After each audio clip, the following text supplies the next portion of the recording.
तो जब आपने अपने पेरेंट्स को बताया कि मुझे एंटरप्रेन्योर बनना है, तो उनका क्या रिएक्शन था? उनका काफ़ी ड्रामेटिक रिएक्शन था। उनको लगा मैंने शायद ठीक से पढ़ाई लिखाई नहीं किया है और मुझे जॉब नहीं मिल रहा है, इसीलिए मैंने डिसाइड किया है कि अपना बिजनेस स्टार्ट करना है। तो आपकी सबसे पहली मेमोरी चॉकलेट्स की क्या है? मेरी सबसे पहली मेमोरी है जब मेरी सिस्टर चॉकलेट्स लेके आती थी। उसके लिए मैं बहुत इंतज़ार करती थी। वो जब भी आता था मैं किसी से शेयर नहीं करती थी। स्टार्टिंग में मुझे चॉकलेट ट्रे में पकड़ के बेचना भी नहीं आता था। एक मॉल में मैंने एक स्टॉल लिया ये समझने के लिए कि चॉकलेट को बेचे कैसे।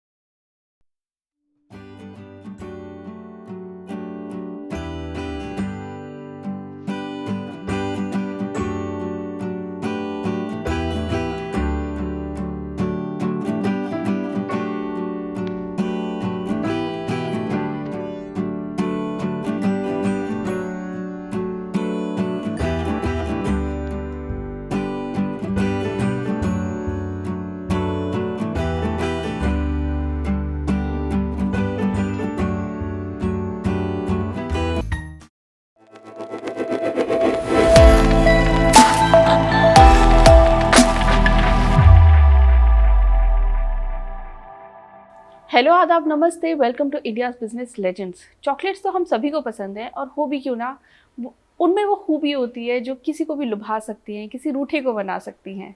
तो आज हम आपको मिलवाने जा रहे हैं ऋचा चौधरी से, जिन्होंने चॉकलेट का एक बिज़नेस स्टार्ट किया और उन्होंने डाकिन्स नाम की एक ब्रांड बनाई महज 10 लाख रुपए से। और उस 10 लाख रुपए को आज उन्होंने 2.5 करोड़ टर्नओवर का ब्रांड बना दिया है। और कमाल की बात यह है कि वो रांची झारखंड से हैं और वहाँ छोटे शहर से आकर दिल्ली में उन्होंने एक बड़ा बिजनेस सेटअप किया है। एंड आई एम श्योर वो आपको भी इंस्पायर कर पाएंगी अपने एंटरप्रेन्योरियल जर्नी पर स्टार्ट करने के लिए। तो आइए मिलते हैं ऋचा से। Hi, welcome to the show. Thank you for having me. So should I call you chef Richa या हम आपको कहें एंटरप्रेन्योर ऋचा? दोनों ही है आपका बिजनेस जो है वो चॉकलेट्स का बिजनेस है जी। तो आपकी सबसे पहली मेमोरी चॉकलेट्स की क्या है? मेरी सबसे पहली मेमोरी है जब मेरे को मेरी सिस्टर चॉकलेट्स लेके आती थी एंड उसके लिए मैं बहुत इंतज़ार करती थी एंड वो जब भी आता था मैं किसी से शेयर नहीं करती थी। काफ़ी हद तक मैं किलो किलो चॉकलेट एक हफ्ते में ख़त्म कर देती थी। वाह! तो क्या हम कह सकते हैं लोगों का स्वीट टूथ होता है और आपका चॉकलेट टूथ है? जी क्योंकि चॉकलेट अक्सर बच्चों को चॉकलेट मत खाओ, दांत खराब हो जाएंगे। मेरे अभी सारे दांत ठीक है। अच्छी चॉकलेट से दांत जो है खराब होता है वो है मीठा खाने से। अच्छा। तो चीनी से दांत खराब होता है ना कि आप हम लोग चॉकलेट को बदनाम करते हैं। मेरा दांत अभी तक ठीक है। अच्छा, चॉकलेट के बारे में जिक्र चला है तो मुझे हमेशा हैरानी होती है कि जो हमें मार्केट में इजीली अवेलेबल चॉकलेट्स मिलती हैं जी वो सबको पसंद आती हैं। जी समहाउ कोई बच्चा होता है, बच्चों को तो खैर ऑफ कोर्स बहुत बहुत पसंद आती है। हाँ कोई बच्चा है जिसको मीठा नहीं पसंद है इतना, लेकिन उनको वो चॉकलेट पसंद आएगी। हाँ। इसकी क्या कोई वजह है? जितने भी प्रोसेस्ड हाईली प्रोसेस्ड जो खाने की चीज़ होती है ना जिसमें आपका चॉकलेट होता है फिर चिप्स होता है ये सब में ना या तो बहुत ज़्यादा मात्रा में चीनी जो होता है ना वो मास्क किया हुआ रहता है। आपको लगेगा नहीं कि आप उतना चीनी खा रहे हो बट आप एक्चुअल में बहुत ज़्यादा खा रहे हो। अच्छा। इसमें बहुत सारा ऐसे केमिकल्स रहता है जिसके कारण ना आपको वही चाहिए। तो ये बहुत हाईली प्रोसेस्ड जितने भी फूड है ना उसके साथ ये इशू है। इसीलिए हमारे को ना हमेशा लेबल पढ़ना चाहिए कि कितना इंग्रेडिएंट से वो जो आप खाने का जो चीज़ खा रहे हो उसमें कितने इंग्रेडिएंट्स हैं। जितना कम इंग्रेडिएंट है ना वो आपका शरीर भी अच्छे से अब्जॉर्ब कर पाएगा, उससे नुकसान कम होगा। अब हर चीज़ तो फ्रेश हर जगह नहीं मिलता है तो आपको कभी ना कभी कुछ ना कुछ प्रोसेस तो कैरी करना ही पड़ेगा। तो आप कोशिश कीजिए, करना चाहिए कि हमें लो प्रोसेस्ड के लिए ही कोशिश करना चाहिए। तो क्या आपने डाकिन्स में ये कोशिश करी कि हाँ हम लो प्रोसेस्ड चॉकलेट्स बनाएंगे? हाँ, डाकिन्स हम लोग बिलीव करते हैं कि चॉकलेट्स बहुत सिंपल है। वो 3 इंग्रेडिएंट से बन सकता है तो हम 3 इंग्रेडिएंट से बनाएंगे। अच्छा। तो हम इसमें कोई भी इमल्सिफायर्स कोई प्रिजर्वेटिव्स नहीं यूज़ करते हैं। हम लोग cocoa beans cocoa butter, unrefined cane sugar use करके हम अपने चॉकलेट्स बनाते हैं। जो भी एडिशनल अगर हमें फ्लेवर डालना हो तो वो हम dried blueberry, dried cranberry, whole nuts, ये सब डाल के करते हैं। एंड उसमें जो थोड़ा सा और अगर एनहांस करना है फ्लेवर तो हम लोग नेचुरल एक्सट्रैक्ट डालते हैं अपने प्रोडक्ट्स में। जैसे हमारी एक चॉकलेट है, वो है coffee beans, coffee chocolate with 65% dark chocolate. तो उसमें क्या है कि हम होल कॉफ़ी बीन्स डालते हैं अपने चॉकलेट मास में। वाह, वेरी इंटरेस्टिंग। तो अगर हम थोड़ा सा वक्त में पीछे जाएं, क्या आप हमेशा से चॉकलेटियर बनना चाहती थी? Chocolatier is the right word, right? हाँ, chocolatier, chocolate maker is the right word. जो भी चॉकलेट के साथ काम कर रहे हैं वो चॉकलेटियर है। जो स्क्रैच से चॉकलेट बना रहे हैं, मतलब कोको बीन्स यूज़ करते हुए चॉकलेट बना रहे हैं, उसको चॉकलेट मेकर बोलते हैं यूजुअली। जब थोड़ा सा अगर वक्त में पीछे जाते हैं तो मुझे चॉकलेट के साथ ही काम करना था, बिकॉज मैं बहुत फैनेटिक हूँ चॉकलेट को लेके। मैं आज भी बहुत चॉकलेट खा सकती हूँ। एंड मेरा जो एक्सपोजर रहा था वो इंग्रेडिएंट्स फूड के लिए रहा था, तो उसको देखते हुए मैंने रियलाइज किया कि चॉकलेट पे ही फोकस करते हैं। ये बात तो आपने बहुत सही कही कि चॉकलेट से आपको बहुत प्यार था जी। पर क्या आप हमेशा से आपने स्टडी भी वही करी? मैंने स्टडीज की है फार्मास्यूटिकल में। एंड फार्मास्यूटिकल में आपको मेडिसिन को आप कितना अच्छे से ले सकते हो वो सिखाया जाता है। तो केमिस्ट्री, फिजिक्स, बायोलॉजी का कॉम्बिनेशन ही आप सीखते हो फार्मास्यूटिकल में। एंड वही मैंने अप्लाई किया चॉकलेट्स के लिए भी। बी फार्मा करने के बाद मैंने इंटरनेशनल बिजनेस की पढ़ाई की। उसके बाद मैंने ताज ज्वाइन किया। ताज में जो एक्सपोजर था ऑन फूड वो काफ़ी एक्सटेंसिव था। उस तब मैंने रियलाइज, ताज में फार्मा इंडस्ट्री से आप ताज में कैसे शिफ्ट हुई और वहां कर क्या रही थी आप? क्योंकि मैंने इंटरनेशनल बिजनेस का पढ़ाई किया था तो मेरे पास अपॉर्चुनिटी था कि फार्मा सेक्टर के अलावा भी सेक्टर एक्सप्लोर कर सकूं। इसीलिए ताज में ज्वाइन किया। क्योंकि फूड से प्यार था, मुझे पता था कि फूड में ही कुछ करना है। एंड हॉस्पिटैलिटी इंडस्ट्री जब ज्वाइन किया, इट वाज इन प्रोक्योरमेंट। तो वहाँ पे हमें असेस करना होता है कि जो भी आ रहा है इंग्रेडिएंट्स वो किस क्वालिटी का आ रहा है, एज पर स्टैंडर्ड्स आ रहा है या नहीं। हमारे जो वेंडर्स के साथ जो इंटरेक्शंस है वो कैसा है। जो बाकी होटल्स, क्योंकि ताज होटल चेन है तो काफ़ी यूनिफॉर्मिटी पे फोकस रहता है। तो ये था मेरा जॉब प्रोफाइल वहाँ पे। तो ये जॉब प्रोफाइल ने आपको चॉकलेट इंडस्ट्री में कैसे मदद की, या ऐसा कौन सा मोमेंट था जब आपने सोचा कि हाँ अब मुझे अपनी चॉकलेट रिलेटेड कुछ स्टार्ट करना है? अपना कुछ स्टार्ट करना है ये तो बहुत पहले ही डिसाइड कर लिया था। जब मास्टर्स कर रहे थे तभी कर लिया था, बट हिम्मत नहीं हो रही थी। जब ताज का जो एक्सपोजर था ना, उसके बाद मुझे लगा कि नहीं, हिम्मत कर सकते हैं। तो वहाँ पे ना थोड़ा सा अपना पैसा सेव करना शुरू किया कि अपना जब बिजनेस शुरू करेंगे तो हमारे पास एक स्टार्टिंग मनी होना चाहिए। 2 साल करीब काम करने के बाद वो थोड़ा सा हिम्मत आया भी, लेकिन लगा कि कैसे कर सकते हैं। एक आपको बहुत कुछ देखना होता है इन अ बिजनेस। तो उसका एक्सपोजर के लिए फिर मैंने एक फ्रेंड का बिजनेस ज्वाइन किया। उनको अपना चॉकलेट का डिवीजन बढ़ाना था, तो उनके साथ मिलके हमने कॉन्ट्रैक्ट मैन्युफैक्चरिंग चॉकलेट की शुरू की। एंड वहाँ से फिर समझ में आया कि कंज्यूमर्स को क्या चाहिए, ऑनलाइन कंज्यूमर्स को क्या चाहिए।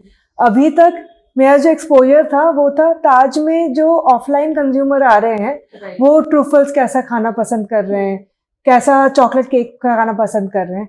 बट वो जो शिफ्ट था कि अगर कोई चॉकलेट ऑनलाइन देख रहा है तो वो क्या क्या फ्लेवर्स देख रहा है, किस फॉर्म में चाह रहा है, वो 100 ग्राम चाह रहा है, 10 ग्राम चाह रहा है। तो वो बहुत बड़ा शिफ्ट था, बिकॉज हॉस्पिटैलिटी में यूजुअली छोटे पीसेस चलते हैं।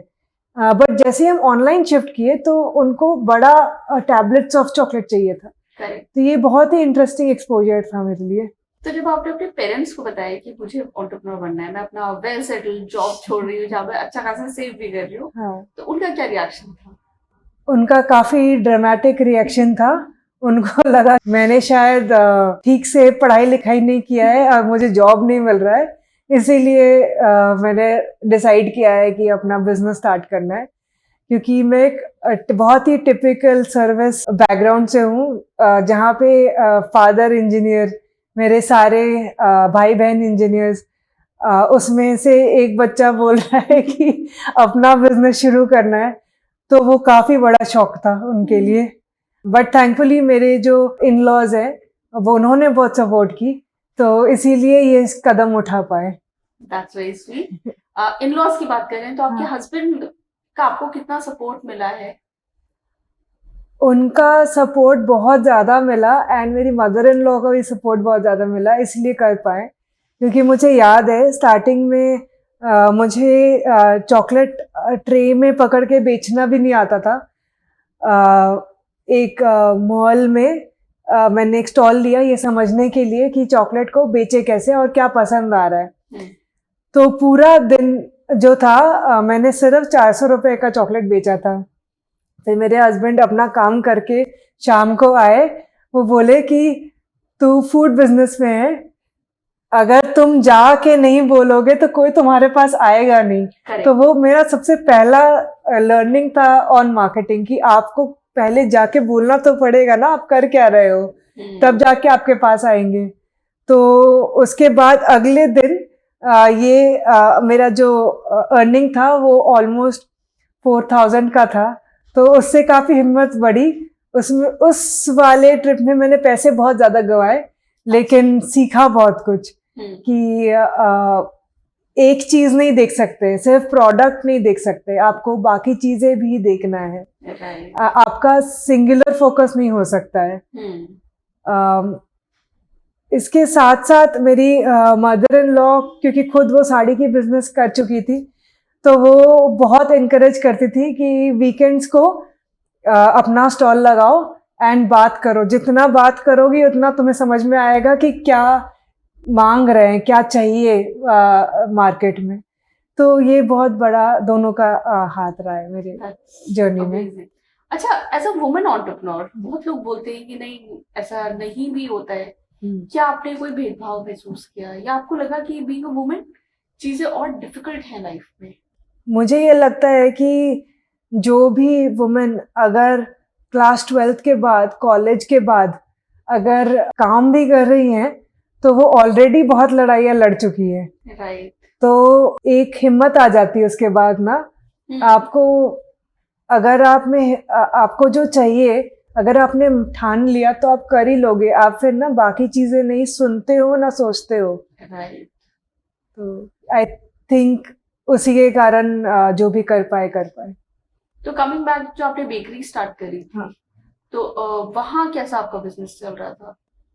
बेकरी जो स्टार्ट करी थी ना, वो काफी कॉम्प्लेक्स है वो बिजनेस, क्योंकि आप फ्रेश इंग्रेडिएंट्स के साथ काम कर रहे हो।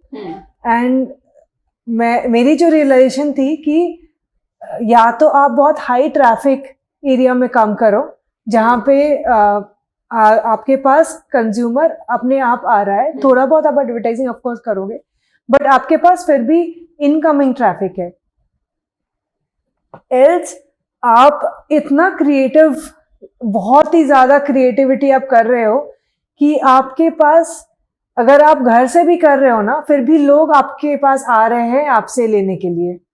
तो अगर आप बीच का कुछ भी करो, मैं बीच का कर रही थी। हाँ। तो इसीलिए बेकरी शट डाउन किया। बट इन माई जर्नी ना चॉकलेट का हमेशा से मेरे को बहुत अप्रिसिएशन मिला। मेरे पास जितने भी कंज्यूमर आते थे वो चॉकलेट के लिए आते थे, क्योंकि एक प्योर लेस इंग्रेडिएंट वाला चॉकलेट उतना इजीली अवेलेबल अपने ही नेबरहुड में नहीं होता था। तो आई थिंक वो नॉवेल्टी था हमारे लिए। एंड क्योंकि हम कोई भी केमिकल्स नहीं यूज कर रहे थे एंड लोग ढूंढना शुरू कर चुके थे इन 2019 की बिल्कुल सिंपल चॉकलेट कहाँ से मिल सकता है? अगर हम 80% चॉकलेट खा रहे हैं या 90% चॉकलेट खा रहे हैं, वो बहुत ज्यादा कड़वी ना हो, आप खा सको उस चॉकलेट तो को। यहाँ आपका फार्मेसी वाली पढ़ाई काम आई होगी। जी बिल्कुल बिल्कुल। तो हम जब चॉकलेट बनाते हैं तो जो बीन्स है ना उसको रोस्ट करना होता है एंड उसको फिर ग्राइंड करते हैं। जब रोस्टिंग के टाइम पे भी आप फ्लेवर डेवलपमेंट करते हो, ग्राइंडिंग के टाइम पे भी फ्लेवर डेवलपमेंट करते हो, एंड उसके बाद फिर आपका जो है टेम्परिंग एंड ब्लॉक्स में जो आप शेप वगैरह देते हो। तो रोस्टिंग एंड ग्राइंडिंग के वक्त का जो SOP स्टैंडर्ड्स या फिर कैसे आप फ्लेवर को चेंज कर सकते हो, डेवलप कर सकते हो, इसकी पूरी अंडरस्टैंडिंग एंड बैकग्राउंड फार्मास्यूटिकल का एक्सपोजर था, इसीलिए कर पाए। तो फिर आगे जब आप बिजनेस में बढ़े, बेकरी बंद करने के बाद आपने हाँ। बिजनेस को एक नया सेटअप दिया, जी, वो क्या किया? पूरा फोकस चॉकलेट में किए, एज इन हम लोग बल्क चॉकलेट से निकल के हमने इंडिविजुअल चॉकलेट टैबलेट्स बनाना शुरू किया। हमने पहले ट्रूफल्स बनाए, ट्रूफल्स का काफ़ी अप्रिसिएशन मिला, लेकिन ट्रूफल्स का शेल्फ लाइफ नहीं था, तो इसीलिए हमने बार्स बनाना शुरू किया, 65 ग्राम बार्स, जिसमें हम लोग जो फ्लेवर्स है ना वो सिंपल येट एनहांस्ड रखने की कोशिश की है। तो अगर आपको जैसे बादाम चॉकलेट चाहिए, अब यूजुअली बादाम चॉकलेट जो है उतना बादाम नहीं रहता है चॉकलेट में, हमारे बार्स में बादाम काफी रहता है, तो इसीलिए आप एंजॉय करते हो। हम लोग ने हमेशा ये कोशिश किया कि जो भी आप फ्लेवर्स खाओ वो आपको चॉकलेट के साथ साथ इक्वल मेजर में आना चाहिए एवरी बाइट में। आपको चॉकलेट अगर 70% अबव का आना है, तो हमारे को जो सबसे ज्यादा फीडबैक मिलता था कि ये तो बहुत कड़वा है, ये तो दवाई है। हाँ। हम वो जो माइंडसेट है ना उसको ब्रेक करने की कोशिश कर रहे हैं कि 70% डार्क चॉकलेट भी फ्लेवरफुल हो सकता है एंड आप इक्वली एंजॉय कर सकते हो। इसलिए हमारा ब्लूबेरी 70% ब्लूबेरी चॉकलेट काफी पसंद करते हैं सब कोई। तो क्या हम कह सकते हैं आपकी चॉकलेट्स प्रीमियम कैटेगरी में आएंगी? हमारी चॉकलेट प्रीमियम कैटेगरी में आती है, एक बार 250 रुपीज का है।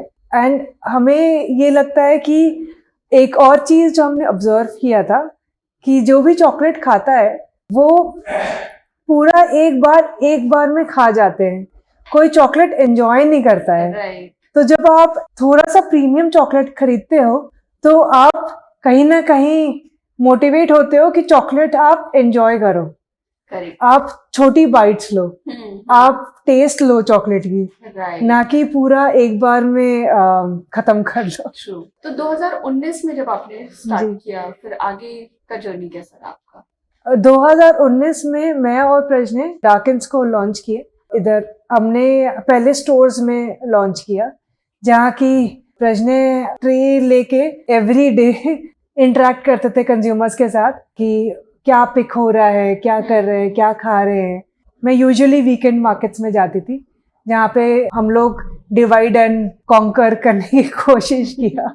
हमने जितना इनपुट्स हम ले सकते थे throughout weekdays, weekends, हमारा हमेशा से रहा है कि हम कंज्यूमर से बहुत बात करेंगे। तो हमने पहला 4 बार्स लॉन्च किया। ये था 65% coffee, 85% blueberry, 70% dark chocolate and 55% dark chocolate. वहां से हमारा जर्नी था 8 बार्स का, वहां से 12, उसके बाद फिर हमारा 20 हुआ ऑफ बार्स, एंड अराउंड 2022 हम लोग ने काफी हद तक डिसाइड कर लिया था कि हमारा यही फाइनल ऑफरिंग है। एक चीज और है बिजनेस में कि आपको ना चेंज के लिए हमेशा रेडी रहना चाहिए। आपने जो सोचा है कि हाँ ये वर्क करेगा, जरूरी नहीं है कि वही वर्क करे। तो आप चीजें इंट्रोड्यूस भी करोगे एंड वापस भी लोगे। तो ये वाला जर्नी थोड़ा सा टीडियस है, टाइम कंज्यूमिंग है, पेशेंस बहुत लगता है, लेकिन वर्थ वाइल है, क्योंकि आप तभी समझते हो कि सही प्रोडक्ट मार्केट फिट क्या है। तो आपने कोविड जैसा मुश्किल वक्त आई थिंक इसी काम में इस्तेमाल कर लिया कि जी, जितना आपको रिसर्च करना था, जो आपको ट्रायल्स एंड टेस्ट करने थे, वो उसी वक्त में हो गए। हाँ, एंड क्योंकि कोविड के टाइम पे इम्पोर्टेड चॉकलेट्स नहीं आ रहे थे, अच्छा। तो कहीं ना कहीं जो रिटेल शॉप्स है उन्होंने हमें मौका दिया कि हम चॉकलेट्स वहाँ पे प्लेस कर सकें। राइट। तो ये हमारे लिए एक अच्छा अपॉर्चुनिटी था। समय बुरा था लेकिन अपॉर्चुनिटी अच्छा था। वो बहुत सही माइंडसेट है, शायद एक एंटरप्रेन्योर को यही माइंडसेट होना चाहिए कि वक्त चाहे जैसा भी हो अपनी अपॉर्चुनिटी निकाल खींचो। हाँ जी। तो वेरी इंटरेस्टिंग। फिर जब आप आगे बढ़े, अब 2022 के बाद से आप चीजें थोड़ा स्टेबल हुई जी हैं, जी। तो आपकी स्ट्रैटेजीज कैसे बदली हैं? हमारी स्ट्रैटेजी स्टार्टिंग में भी ये थी कि हमें क्लीन चॉकलेट ही देना है अपने कंज्यूमर्स को, एंड वो स्ट्रैटेजी आज भी नहीं चेंज हुई है।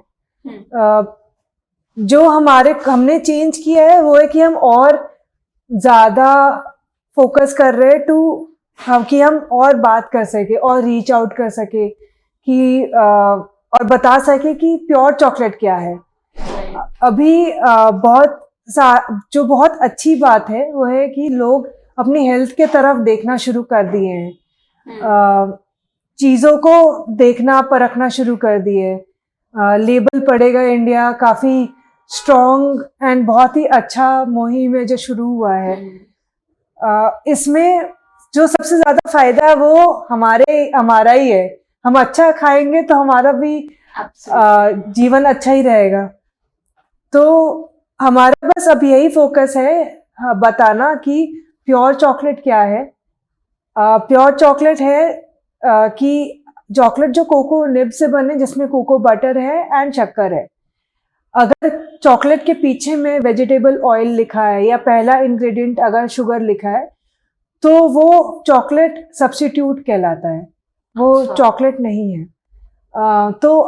तो थोड़ा सा इस चीज में ध्यान देना चाहिए कि आप जो भी खा रहे हैं उसमें पहला इंग्रेडिएंट या तो कोको रहे या कोको सॉलिड्स रहे, कोको निब्स रहे, एंड फिर उसके बाद इंग्रेडिएंट्स।